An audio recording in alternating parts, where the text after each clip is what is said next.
Hello, it's me, the average white person. I'm just about to sit down and watch the news. Won't you join me? A racist poster was found on a college campus last night. Here's our reporter standing on the site where the racist poster was taken down, asking someone whether they think the racist poster was racist. It's not something that we're going to tolerate. They do. The racist poster was created by racists on the racist website RacistChan. When asked for a comment, this campus worker said he was disgusted by the act, end quote. I am disgusted by this act, end quote. Viewers of a nervous or impressionable disposition should look away from the screen now, lest they be exposed directly to racism.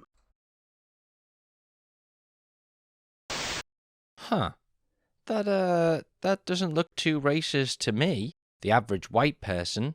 Maybe I'm missing something. Oh, hold on a moment. There's another report coming up on the news now. A racist banner was flown over a football stadium last night. Here's our reporter standing underneath the airspace where the racist banner was flown, asking someone whether they think the racist banner was racist. So it's unacceptable. They do. When asked for a comment, this football stadium worker said there was no place for racism in sports. Yeah, there's no place for racism in sport. Viewers of a nervous or impressionable disposition should look away from the screen now, lest they be exposed directly to racism.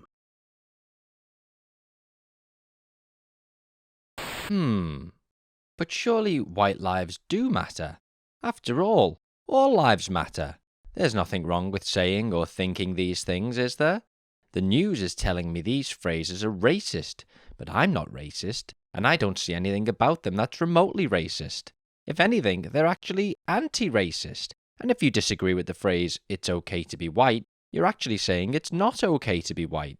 The media really seems to hate white people. You can't say anything these days without being called a racist.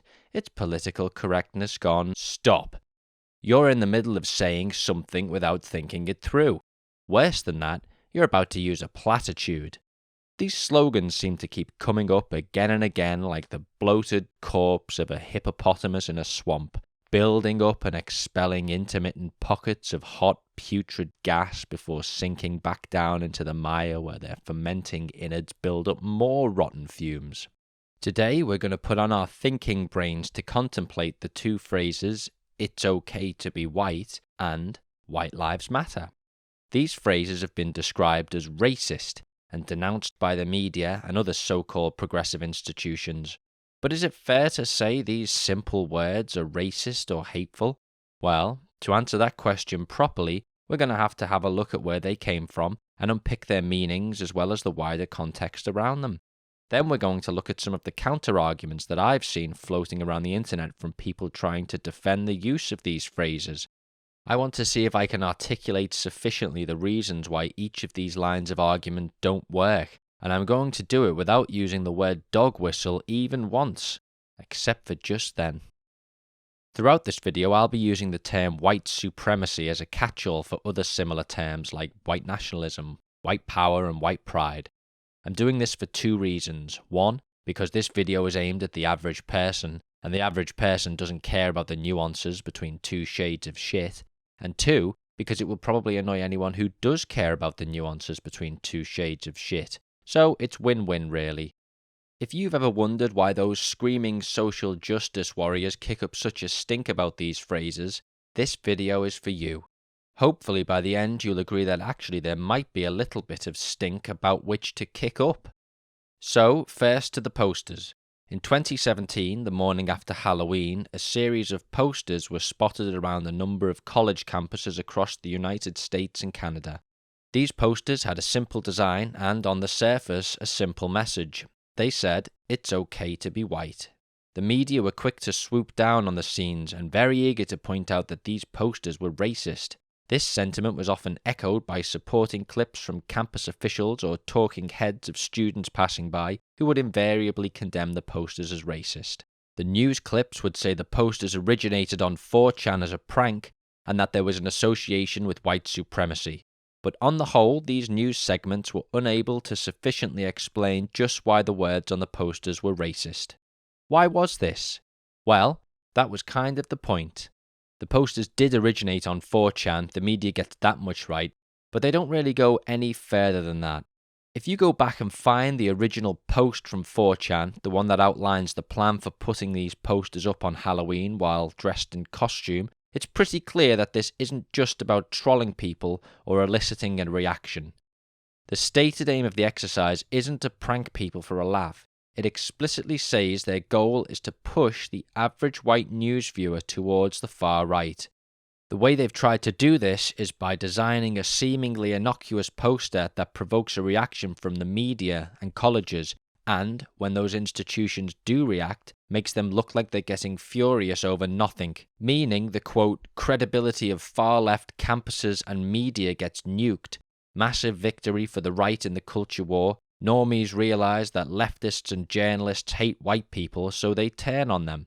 From the get-go, this obviously isn't about making a harmless statement. There's a blatant political motive behind the words. Secondly, the 4chan post cites an earlier example of another harmless message as proof of their concept that the media will overreact to theirs. They even provide a link to a news clip from the previous month which shows a bunch of people at Boston College saying a poster that appeared around campus is racist. The poster in question is this one. It says, "Don't apologise for being white," and it was put up around the campus during a protest against racism. It is very clear that the posters were put up as a direct response to this anti-racism protest, and if you do something in direct response to something else, you're not just spouting a fact apropos of nothing, you're entering into a dialogue about a very specific topic, in this case, race and racism. Of course, even if that wasn't the case, even if you don't accept that putting up these posters was entering into a dialogue, the whole argument gets blown out of the water by the fact that, if you do a little more digging, it becomes apparent that this poster was designed and distributed by American Renaissance, a white supremacist organisation headed up by Jared Taylor, himself a notorious white supremacist. This poster is literally a piece of white supremacist propaganda. In an article from January 2017 titled, "Spread the Message of White Consciousness," Taylor writes, "It is widely understood that the election of Donald Trump is a sign of rising white consciousness. Now is the time to press our advantage in every way possible." He then links to a series of posters designed by one of his staff which he says encourage white people to be proud of their heritage and to stand up for themselves, and goes on to say there's nothing in them that could in any way be described as hateful or supremacist, and when outraged liberals use these words to describe them, it will only underline the absurdity of the racial double standard. So, it's pretty clear that this poster isn't just an innocuous statement, it's a piece of white supremacist propaganda, which means that when this poster cites the reaction it got as proof of concept for its own stunt, and outlines the exact same reasoning for its existence, and also states that they want to push people to the far right, it kind of completely undermines the whole premise of it being a, quote, harmless statement. If you soften the edges off white supremacist propaganda, it's still white supremacist propaganda. But the media didn't go down this route of plotting the direct lineage from white supremacists to, it's okay to be white. I'm not sure why this is the case. It wasn't exactly difficult to trace, and it's not a particularly complex concept to explain. It almost doesn't matter anyway. In fact, any explanation is likely to be overshadowed by the stark, simple message on the posters. That's what people are going to come away with, and that's what they did go away with. It's a finger trap where the more the media try to explain why these posters are racist, the more unhinged they appear to be, and the more the message itself spreads. One report just shows an image of 4chan's splash page with the words "associated with white supremacy" superimposed over it, as if that in and of itself is proof that the posters are racist. There's no explanation given. I can only assume that they're taking for granted that their audience will accept these posters are racist on the basis that they say so. If that's the case, it is an extremely worrying flaw in contemporary reporting, and the anonymous hacker 4chan has found a way to exploit it. So thanks to the media, the phrase rapidly became a thing, spreading far beyond the confines of the humble A4 paper it was initially printed on. Soon it was plastered all over Twitter and was present in the mouths of jerks the world over, posters appearing in campuses across America, Canada, the UK. A laminated card version even appeared in a box of diapers, presumably because they were trying to reach their target audience of fellow babies, I guess. Amidst all of this chaos, one young man even went so far as to deliver a speech at the University of Connecticut titled "It's Okay to be White," in what might be the worst attempt to troll people the world has ever seen. If you've never heard of Lucian Wintrich before, simply scrape the bottom of a barrel called Milo Yiannopoulos and take a little look under your nails. There's our boy. Wintrich is a writer, a former White House correspondent for the Gateway Pundit, itself a far-right political blog.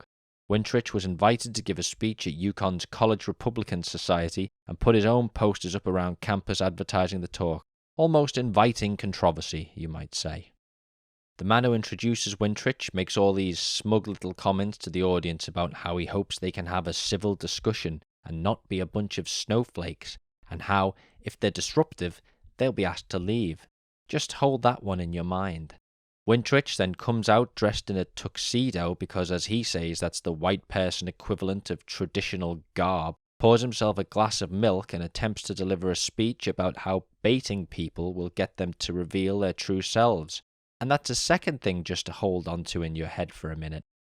Wintrich tries to deliver his speech, but was drowned out by the large number of protesters who attended in the auditorium, who heckled and jeered and chanted things like Black Lives Matter, called him a Nazi, and just generally trying to get under his skin. You know, baiting him. Eventually, this all becomes too much, and Wintrich has to stop his speech. A few minutes later, a woman walks down to the podium and takes Wintrich's notes. Wintrich follows her, and without saying anything, grabs her around the throat from behind. He's then escorted out of the room and placed under arrest by police. Now, I gotta say, Lucian, you gave a speech about baiting people to get them to reveal their true selves. Then you choked an audience member from behind after they baited you. Do you see any irony in this situation? Did you maybe have a little knee-jerk response to a deliberately provocative action there, buddy? Were you baited into revealing your true self? I don't want to dwell too much on this dweeb. He's just a neat little microcosm of how these "It's Okay to be White" posters provide a very flimsy cover for the vortex of pure frothing anger that's being projected out from behind them. What a twerp. Very funny. Moving on.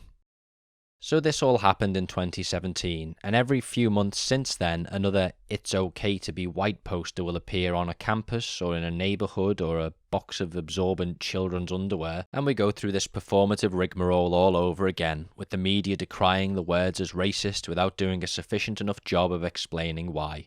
It's a bait that they simply can't resist, and ultimately, the way they handle it is what does the most damage and spreads the message more. Posters were cropping up as recently as February this year, which might seem like an age as distant from our own as the building of the pyramids, but it was 6 months ago?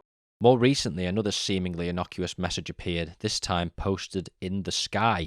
A plane flew over a football stadium in Manchester, UK, displaying a banner that included the words "White Lives Matter" shortly after all the players had taken the knee in solidarity for the Black Lives Matter movement. The defense for this, as stated by the man who organized the stunt, was to acknowledge that white lives matter too. That's all we were trying to say. But this is the same sort of argument put forward to defend the "It's Okay to be White" posters, and willfully ignores a lot of important information. Just like "It's Okay to be White," the phrase "White Lives Matter" and the related "All Lives Matter" were coined and propagated by, surprise surprise, white supremacists in a deliberate attempt to undermine the Black Lives Matter movement. The phrase "White Lives Matter" is chanted at white supremacist rallies in America and by white supremacist groups counter-protesting during Black Lives Matter protests.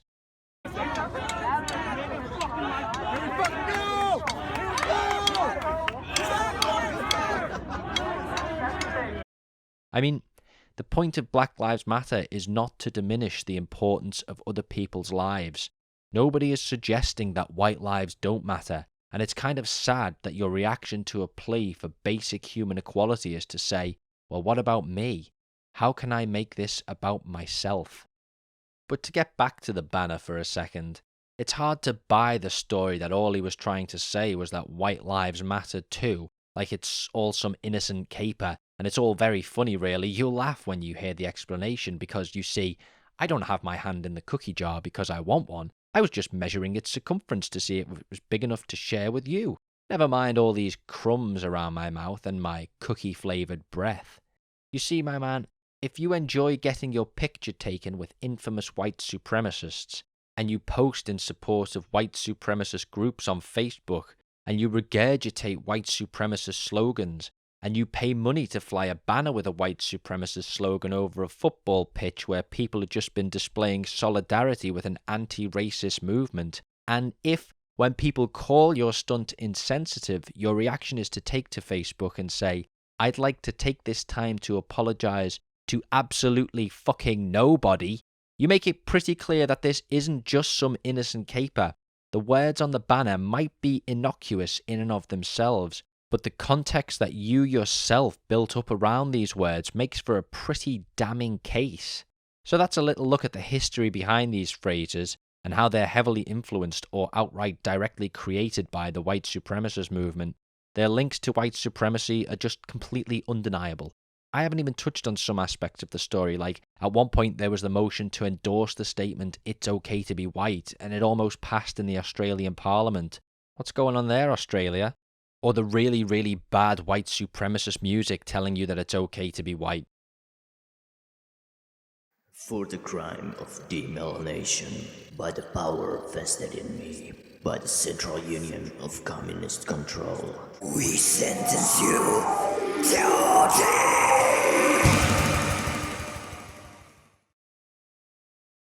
Now we're going to do a little bit of a quick fire round. I'm going to put forward some of the arguments that I've seen being used to defend the use of these statements, and I'm going to try to explain why they're wrong. Here we go. If these phrases were messages of white supremacy, surely they wouldn't say things like, "It's okay to be white," or "White Lives Matter." They'd say, "It's better to be white," or "White lives matter more than other lives." Well, maybe if they were trying to be obvious. But the purpose of these slogans isn't to put a funnel and tube down your throat and slew us in a hot, steaming stream of white supremacy, although the origins of both phrases are undeniably linked to white supremacy. The literal inspiration for the poster was material put out by white supremacists, and the explicit goal of the project was to score points for the right in a perceived culture war and to spawn, quote, "our guys," which is a 4chan term for recruiting people to the far right. It's not hidden. It's not a secret. That was the stated aim. If you genuinely can't see the forest for the trees here and are choosing to ignore all of the context that surrounds the statement, then you kind of already know there's a problem with what you're doing. And that's the issue here. The sentence itself is completely harmless. It's a statement of fact. It is okay to be white, and white lives do matter. But to say it while divorcing them entirely from history, society, and cultural context is dumb. It's beyond dumb. Because we don't live in a vacuum. And the people who develop these slogans know this because they are aware that anyone with a brain who reads these will make all of these historical and social and cultural connections. That is the whole point of the exercise. Oh, so you're saying that it's not okay to be white, or that white lives don't matter? No, nobody's saying that. In fact, I had a little look to see if anyone was saying it's not okay to be white before these posters were put up. The only people saying it were, and here's a big surprise, white people all trying to play the victim. Like Mark Kowalski, a white supremacist who was part of a group that bombed the officers of a civil rights group in 1992 as part of a wider plot to incite a race war. He said in an interview, "It's not okay to be white anymore. You have to tiptoe around so you don't hurt anybody's feelings and you end up getting smashed anyway." That was basically the only example that I could find of someone saying it's not okay to be white before these posters went up. The other one was a guy called Bill Armada of the IW Group, who said in a 2009 interview, "I think white people feel like they're under siege right now. Like it's not okay to be white right now, especially if you're a white male." So there was nobody actually saying it's not okay to be white. It's just what some white people said they felt was happening, and other people speculating that that's what white people were feeling. "It's okay to be white" was an answer to a question that nobody asked. What about that left-wing academic who said white lives don't matter? Or these posters that went up that said white lives don't matter? The first example was taken from a Cambridge lecturer who tweeted those words out, but her quote is almost always cut by doofuses who want to fan the flames of racial tension. She said, white lives don't matter as white lives. And that's not the same thing as just saying white lives don't matter, and it's extremely disingenuous to suggest it is. Her point, although clumsily made, is about dismantling the concept of whiteness, which is a whole other argument. So she never said white lives don't matter. Likewise, these posters that went up in the Canadian city of Kitchener in February this year were reported as being put there by an anti-fascist group, something the group itself categorically denies.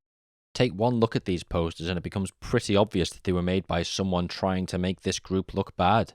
Why would anyone make a poster like this and put their name to it? Wait a minute.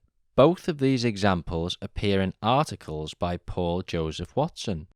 Both are wildly factually inaccurate, deeply disingenuous, and both seemingly propagating the same sort of white oppression narratives being pushed by white supremacists. That's really weird. I wonder why Paul Joseph Watson would do such a thing. Although, it's funny, even he acknowledges that the "it's okay to be white" posters are racist, just not explicitly racist. Thanks for confirming that, Paul. Next question. If a racist group wanted to send out a secret message of white supremacy, don't you think they'd be a little more subtle than putting up posters everywhere or flying banners over football stadiums? These slogans function as white supremacist propaganda without containing any textual message that could be literally interpreted as such. White supremacist propaganda doesn't generally fly well with mainstream audiences, so they're trying out a new tactic, an indirect method, one that doesn't explicitly pull people towards white supremacy. Instead, it's designed to push people away from institutions that are traditionally perceived as being more left-leaning. The media, academia, social justice movements, and Black Lives Matter. So it's propaganda by proxy. It's pretty smart, but it's still white supremacist propaganda. You wouldn't have a problem with it if it said, "It's okay to be black," would you? Well, that might have something to do with a little something, and you might have heard of this, a little something called the history of the world. Don't you think this exposed who the real racists are? Yes. We're not white supremacists. We just believe in white pride. Well, white pride is literally another white supremacist slogan. You're using a white supremacist slogan to prove that you're not using another white supremacist slogan. These slogans aren't about white supremacy. They're about showing how much the left-wing media and academics and screaming social justice warriors hate white people. Well, aside from the fact that the statements are inextricably linked to white supremacy, the idea that the media has revealed their true anti-white nature hasn't really happened. Should the reaction to these slogans be screaming outrage? No. But all the news items I've watched in preparation for this video don't show anyone screaming at the sight of a poster. If the purpose of these stunts was to get the media and leftists frothing at the mouth, then they've not really been as successful as they'd hoped. There's been a reaction, sure, but it's all been pretty measured and matter of fact. There's not a lot of rage here, just people who are tired of having to explain this over and over while a bunch of edgy kids try to act out. So it's a very clever message, right? If you read it just on the surface, it's okay to be white. Well, of course it's okay to be white. There's never been a point in time where it's not okay to be white. There's the old joke, often attributed to Groucho Marx, where he asks, "Do you still beat your wife?" It's a trick question, obviously. Whether you answer yes or no, you're still admitting to beating your wife. By turning it into a yes or no question, you're really limiting the scope of discussion and leading people where you want them to go. But it's a bit like a magician's trick. Once you know how it's done, it loses all its magic. So when people say, "It's okay to be white," or "White Lives Matter," they're trying to get you to respond with, "No it isn't," or "No they don't." And if you disagree with the sentiments expressed in these slogans, that immediately paints you as some sort of self-hating cultural Marxist, a race traitor who wants to destroy their own people and all of Western civilization. It's basically a rhetorical trick, a pretty effective one, but one that falls down as soon as a person thinks about it even a little bit. If White Lives Matter is racist, then so is Black Lives Matter. All lives matter. I'll reiterate an earlier point. If your response to Black Lives Matter, which, remember, isn't even posed as a question, if your response to that is to say that all lives matter or that white lives matter, You're trying to take something whose aim was to bring attention to the victims of systemic racism and make it all about the people who aren't the victims of systemic racism. You're just really tipping your hand. Most of the people saying it don't think they're using white supremacist propaganda. That may be true, but if you do something in ignorance, you're still doing that thing. You're overreacting. These are just benign statements. If you say something specifically because you know it will get a reaction, then you're admitting you know it's not benign. If you put up signs in the middle of the night to reduce the chances of being confronted about what you're doing, you know it's not benign. If the proof of concept and inspiration for your stunt was based on white supremacist propaganda, you know what you're doing is not benign. If the slogan you're using to get a reaction is literally a white supremacist slogan, you know it's not benign. If you place these signs in locations within a specific racial context, like a Native American dormitory, or over the words African diaspora, or at your rally in celebration of the anniversary of an Ethiopian student being beaten to death by white supremacists, or on a memorial that commemorates desegregation on campus, you know what you're doing is not benign. If you willfully ignore all historical context and social power dynamics, you know what you're doing is not benign. And when you add all of these things together, you're the one who's responsible for turning that benign statement into a malignant one. Words can convey more than their literal meaning. When a person says, "let them eat cake," they're not saying that people should literally eat cake. They're making an allusion to an apocryphal story from history. You couldn't make the case that people who use this phrase are just making a benign statement, that they literally want people to eat cake, that anyone who reacts to it in any other way than at face value is just revealing their anti-cake prejudice. To strip away all cultural meaning from words is a deliberate act. It's not benign. If you ask someone how they're feeling and they say, "I'm fine," they're probably not fine. We draw meaning from statements not just by the words themselves, but from the context those words are in. And this is often where we hit a wall with this line of argument. "It's just a harmless statement" seems to be the final line of defense in all the arguments I've seen online. Well, for the past few months, I've been doing some serious research into other benign statements, and I've made some shocking discoveries. Did you know, for instance, that when these fine people at the 2017 Unite the Right rally were chanting "blood and soil," they weren't just literally talking about bodily fluids and that rich mixture of minerals and nutrients in the ground? No. Through painstaking research, I've discovered that "blood and soil" was actually a slogan of the Nazi Party. Not so benign anymore, are we, blood and soil? And look at the tattoo on the back of this friendly head. These German words translate as "my honor is loyalty." Just a harmless statement, right? Wrong. It turns out that this was actually the motto of the SS, the Nazi SS. Look again at the photo. There, you can actually see a giant swastika just below those words. It appears these so-called benign statements actually have some semblance of meaning beyond their literal content. So, what have we learned today? Well, I haven't learned anything today because I did all the research for this video before making it, so nothing comes as a surprise to me. But hopefully you've now seen how there are so many other factors that have to be taken into consideration when discussing these phrases. In answer to the question that is this video's title, do white lives matter? Yes, white lives matter. All human lives matter. And is it okay to be white? Yes, it's okay to be white. It's okay to be any colour. But when these questions are asked by smirking gobshites who want to trick you, the answers need to come with about 17 asterisks. Because when people say or write "it's okay to be white" or "white lives matter," those aren't the only messages being conveyed. And whether you know it or not, if you use these slogans, you're conveying more than just those words. Nobody is saying it's not okay to be white. Nobody is saying white lives don't matter.